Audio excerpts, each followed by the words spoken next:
Nakalabas na ang bagyong Bising kahapon pero 3 bagyo naman ang nagbabadya pang pumasok sa bansa ngayong buwan. Ayon yan sa forecast ng Pag-asa. Ang buong detalye alamin natin sa Frontline Report ni JC Cosico. Ihanda na ang inyong payong at kapote mga kapatid.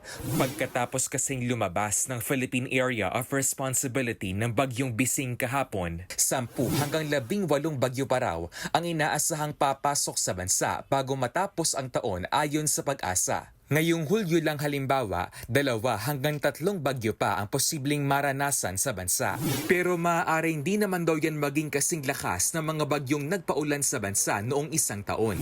Kasi last year is La Nina. Kapag La Nina kasi yung surrounding waters natin near the Philippines ay warmer yung kanyang sea surface temperature and fuel ito of course ng tropical cyclones. So, of course, dahil may bagyo, may daladalang ulan ang mga bagyo, no? At saka bukod doon, siyempre may dala rin itong malakas na hangin.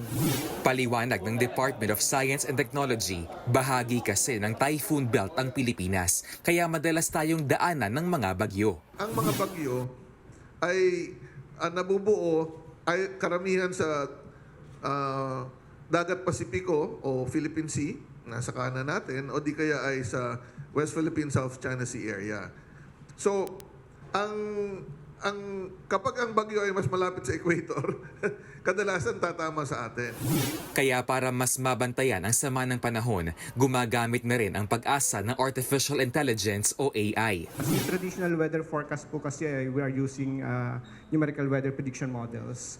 And with that, we found out na particularly for tropical cyclone tracks, na-improve niya yung forecast. Ang AI ay nakakatulong na i-improve yung estimates. Ang Department of Social Welfare and Development naman, handa raw tumugon sa mga kalamidad.